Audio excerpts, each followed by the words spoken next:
So, how can you put yourself out there and get some attention? How can you connect with your ideal audience? Where do these people hang out? What social platforms are they spending a lot of time on?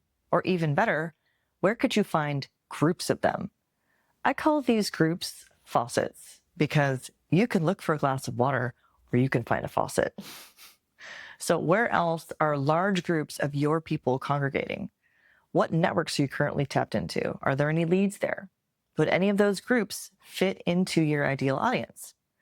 So, for example, I have a colleague who teaches marketing to small business owners, and she's got a pretty good following. She's got a few thousand people watching her on YouTube, and those people watching her are trying to grow their business. And they might also be interested in learning about my expertise in optimizing their productivity and stress management for solopreneurs and branding.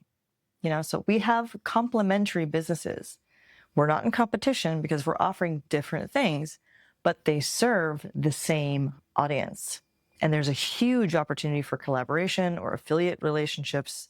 So keep an eye out for people who have complementary business models to yours. That could really give you a boost and get yourself in front of someone else's pre-existing audience. It's just going to give you a massive leg up. So what other networks do you know of and how could you connect with them?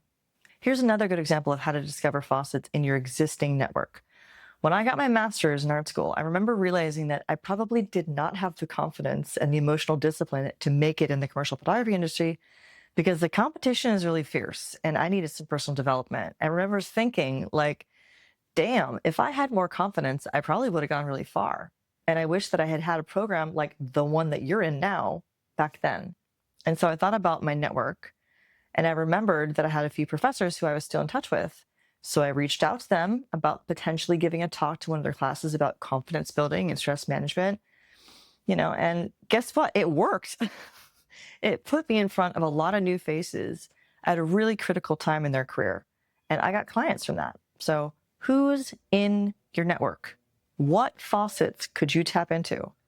And if you feel like you don't have a lot of connections, how could you research more groups that fit your ideal base?